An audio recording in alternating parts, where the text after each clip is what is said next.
Bueno, pues seguimos en nuestra noble tarea o en nuestra intención de acercar un poquito el derecho canónico, es decir, el derecho de la Iglesia a todos los que nos ven por la televisión. Hoy vamos a hablar un poquito de la historia del derecho canónico. Evidentemente, no puedo dar una clase de historia, primeramente porque ustedes se aburrirían, pero segundo, porque, a ver, esto se alargaría hasta el infinito. ¿Qué he hecho? Pues he puesto las 4 fases, así entre comillas, donde se dividiría la historia del derecho canónico, para que nos ayude a entender cómo el derecho canónico ha evolucionado.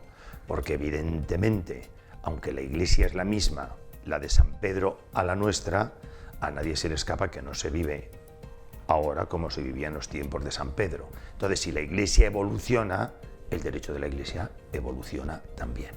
Entonces, a lo largo de la historia se ha ido configurando el derecho y lo que nos ha llegado a nosotros hoy día es fruto de una rica historia de más de 20 siglos desde que Cristo funda su Iglesia.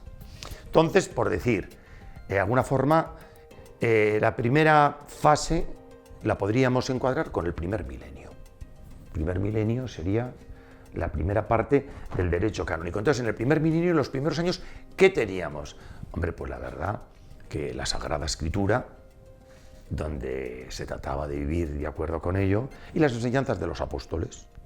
Tampoco habría mucho más, se evolucionaría a partir de ahí. Después vendrían ya pues, los padres apostólicos y los padres de la Iglesia, y el derecho seguiría evolucionando. Entonces, el vivir la palabra de Dios, el vivir de acuerdo con lo que los padres de la Iglesia pedían, ya empieza de alguna forma a configurar cómo algo que está llamado a la salvación y a la santidad empieza a caminar. Pero ¿dónde se ve ya el paso de gigante que nos ayuda a ver cómo evoluciona el derecho canónico? Pues a partir del Edicto de Milán. ¿Qué es el Edicto de Milán? Pues es el reconocimiento de la libertad de la Iglesia. No olvidemos que en la primera parte la Iglesia vive como iglesia perseguida, como iglesia martirial. En la historia de los apóstoles y casi todos murieron martirizados. Y la de los padres de la Iglesia, los padres apostólicos, los primeros, pues muchos de ellos. Ya luego vienen los padres de la Iglesia y ya se vive en pacífico. Pero de pasar de una iglesia perseguida a una iglesia reconocida con el Edicto de Milán por medio del emperador Constantino, a una iglesia oficial como lo hizo Teodosio, entonces ya cambia todo. Y entonces, a partir de ahí se convocan concilios, a partir de ahí el papado retoma un papel relevante y claro, y todo esto comienza a evolucionar. Entonces los cánones de los concilios, de las decisiones que allí se toman, las decretales de los papas, empiezan ya la Iglesia, también los sínodos que empezaron a ver, empiezan a formar una especie de depósito jurídico que es muy bueno, está muy localizado, está muy disperso, porque se dispersa por el mundo, pero bueno, eso es como así se vivió en el primer milenio de la Iglesia. ¿Dónde se va a dar el paso de gigante en la configuración del derecho canónico? En lo que llamamos el derecho clásico, de los siglos más o menos 12 a 15. Ahí aparece ya lo que se llama el cuerpo de derecho canónico, el Corpus Juris Canonici, y esto servirá para que en aquella época donde aparecen las universidades, casi todas patrocinadas por los papas, un monje famosísimo llamado Graciano, de la Universidad de Bolonia, lleva a cabo lo que se llamaba la concordancia de los cánones discordantes. ¿Qué es esto? Pues que este monje tuvo una labor fundamental. Cogió todo lo que había en aquel momento de los concilios, de los papas, de los cánones dispersos, de los sínodos. Él lo sistematizó, quitó las repeticiones y contribuyó de una forma maravillosa al Corpus Juris Canonici. Y a partir de ahí la evolución se da total, ya no solo con el decreto de Graciano, que era parte importante de este cuerpo de derecho canónico, también se meten ahí las decretales del Papa Gregorio IX, se mete también el Liber Sextus que promulgó el Papa Bonifacio VIII y las decretales clementinas de Juan XXIII, que es lo que había hasta ese momento. Después ya aparecerá ya lo que se llamaba el Ius Novum, ¿qué es eso? Bueno, pues lo que iba apareciendo de nuevo, que se iba a tratar de ampliar en el Código de Derecho Canónico. Entonces ya vemos, ¿no?, de un incipiente nacimiento del derecho en una iglesia perseguida, empieza a cambiar cuando la iglesia es reconocida y se hace oficial por medio de concilios que se convocan. Bueno, los 4 concilios que nosotros conocemos más famosos, que vienen todos después del año 315, cuando fue el decreto, pues está el de Nicea del año 325, está el de Constantinopla del 381, está el de Éfeso y el de Calcedonia. Bueno, pues ya empiezan a evolucionar, siguen los sínodos, siguen los papas, y ya en esta época clásica aparece el monje Graciano, que hace la concordancia de los cánones discordantes, y gracias a Dios ya tenemos el Código de Derecho Canónico. Vale. Después ya vendría la Edad Moderna. ¿Y dónde encuadraríamos la Edad Moderna? Bueno, pues yo creo que si esto hemos dicho hasta el siglo XV la clásica, pues en el siglo XVI. ¿Y cuál es, por decir de alguna forma, el acontecimiento que crea un antes y después en la Iglesia y que hace evolucionar todo? Pues sin lugar a dudas, el Concilio de Trento. El Concilio de Trento fue fundamental a la hora de legislar, a la hora de regular. Y todo esto, evidentemente, tuvo que ver con una situación de la Iglesia que era cambiante, pero que a partir de aquel momento iba a ser segura. El Concilio de Trento marcó un antes y un después en la situación de la Iglesia. No olvidemos que ahora la Iglesia pasaba una situación muy difícil, que a nadie se le escapa, que es aquella Iglesia que había evolucionado unida, comienza a dividirse y aparece un tal Martín Lutero, aparece la Reforma Protestante y claro, el Código de Trento, aparte de la legislación que fue buenísima, encuadrada en aquel momento, que fue espectacular, tuvo la labor de parar aquella división en la Iglesia y aquello que propugnó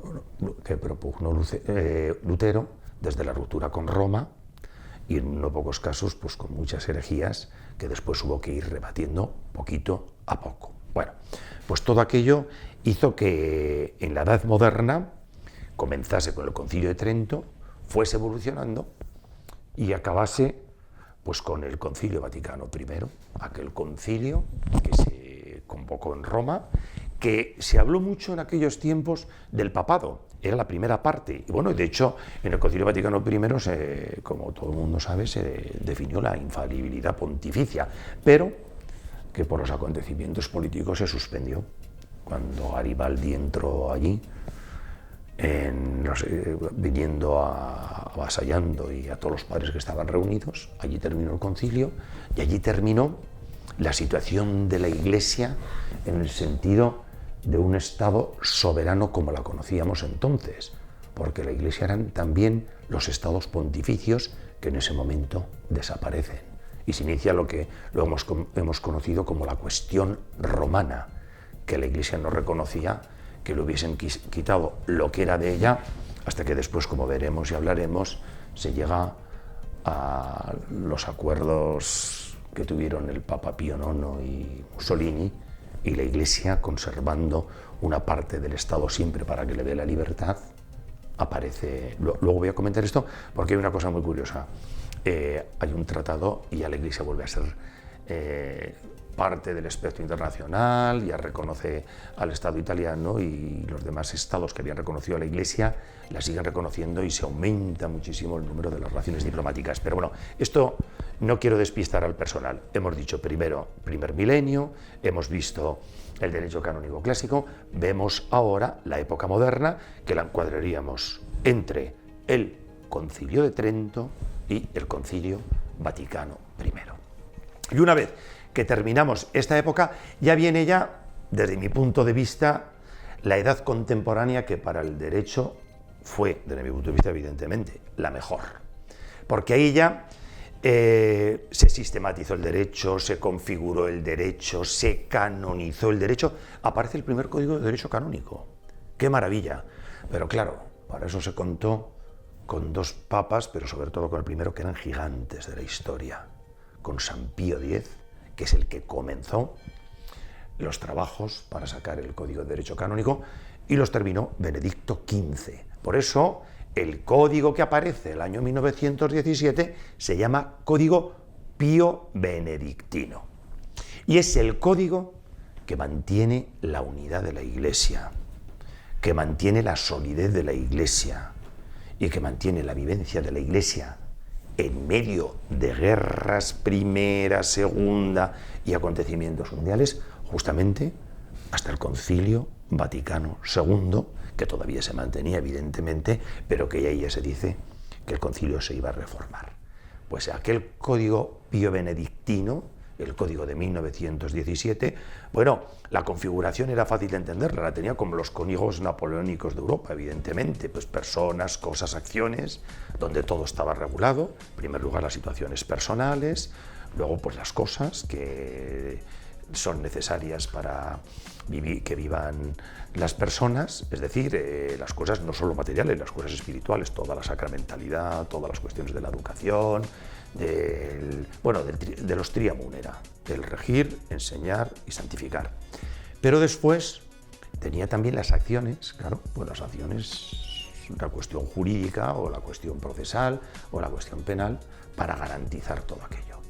Fueron unos años gloriosos de unidad de la Iglesia, de prosperar de la Iglesia, y donde Europa, la Iglesia católica, acabó capitaneando la situación, pero cuando hago la situación, si yo siempre me refiero a lo espiritual, también tuvo mucha importancia en el ámbito humano, pero en aquellos tiempos yo, por ejemplo, os pongo un ejemplo.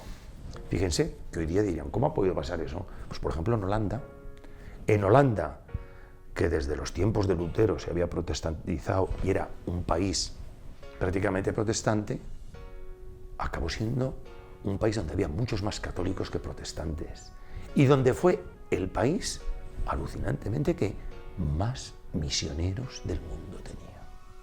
Qué cosa tan curiosa. Hoy, claro, hoy Holanda está irreconocible, pero al menos hay que decir que aquello fue así. Cuando se acabó esta situación, cuando se cambió esta legislación, ya antes había comenzó el declive de Holanda, y hoy Holanda es lo que todos sabemos que es Holanda. Ya está, sin más. Pero para que veamos un poquito qué importante fue el tener una unidad jurídica frente a tantos enemigos que la Iglesia tenía, que propiciaba su destrucción desde diferentes ámbitos, porque no era solo desde el ámbito político, también desde el ámbito espiritual, porque no nos fue fácil a nosotros vivir con protestantes, calvinistas. Hoy, claro, hoy la gente habla de ecumenismo, de tal. Bueno, la situación ha cambiado mucho, pero claro, la historia es la que es, la situación es la que es, y lo que hemos vivido ha sido lo que hemos vivido, que eso no se puede cambiar. Bueno, pues muy interesante la evolución del Código de Derecho Canónico. Desde el principio, como hemos dicho así, el primer milenio, desde la época que lo sustituye, que es la clásica, donde hemos visto lo importante que ya se empieza a codificar con el monje Graciano, donde se da un impulso grande en la Edad Moderna entre los dos concilios, el de Trento y el Vaticano I, y donde ya aparece la Edad Contemporánea, donde comienza en el siglo XX, con el Papa San Pío X, y termina ya con el último, con el que promulgó el Papa San Juan Pablo II.